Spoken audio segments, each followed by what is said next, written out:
Okay, so I'm getting ready to go get a facial, but I wanted to share this for some time. So I've been on my healing journey for about 5 years now, as far as taking it super seriously, and therapy and a lot of inner child work and self-development, right? So I wanted to share what I've found to be the main pillars when it comes to parenting and just living a peaceful life. You hear so many people talk about how difficult parenting is, and there's no book to how to parent properly, etc. Well, good news. You don't need a book to figure out how to be a good parent. There's really 2 things that you need to do to be a good parent. One thing is be emotionally mature. The second thing is to be emotionally available. What do I mean by that? Emotional maturity.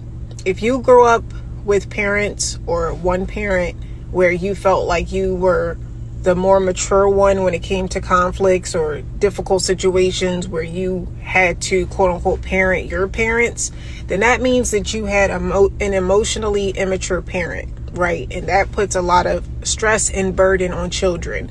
So it's important for you to do work on yourself and work through your own traumas so that you can make sure that you're emotionally mature. Emotional maturity just looks like when there are difficult times, whether that's financial issues, family issues, health issues, any type of situation that typically would cause someone stress, you're able to manage your emotions without lashing out at your kids. Or when you're having a difficult situation with your kids where they're not listening or they're acting out, you're able to remain the mature one, right?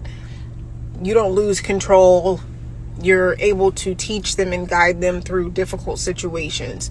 Now, when it comes to emotional availability, you have to make sure that you're not so wrapped up with your own trauma that you're not available to your children when they're going through something. So if your child is having trouble at school or with another person, whether that's an adult or another child, they should feel comfortable coming to you and not feel like you're going to get upset or you're going to hit them or scream at them or anything like that, right? That you're emotionally available, that you are the safe haven, right? So that's it. That's literally all you have to do, because proper parenting falls under those 2 umbrellas. Everything else is going to be specific to each person's lifestyle and situation, but none of that stuff matters. Be an emotionally mature parent and be emotionally available. Then you've successfully completed parenting. And I'm so glad that I figured this out while my son is super young, because a lot of people don't figure this out until their kids are adults, and by that time you've already traumatized them. Now, also, and of course these are all my opinions, but I've found that the key to having a peaceful life is to simply have boundaries. That's all you need to do.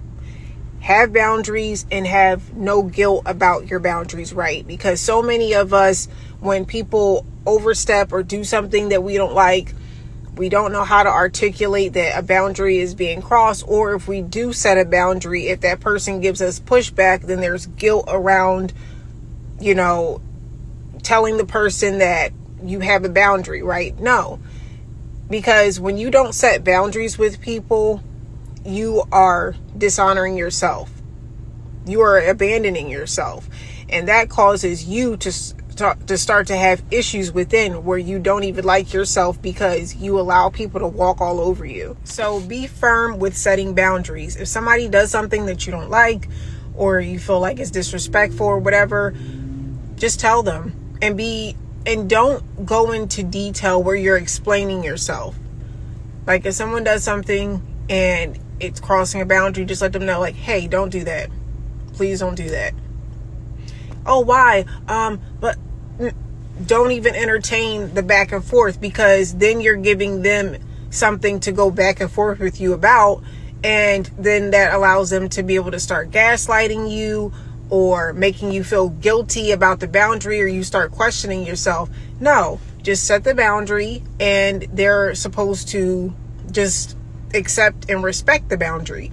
And if they don't accept or respect the boundary, then you know that person then you don't need to have them in your life, because who wants someone in their life that doesn't respect them, right?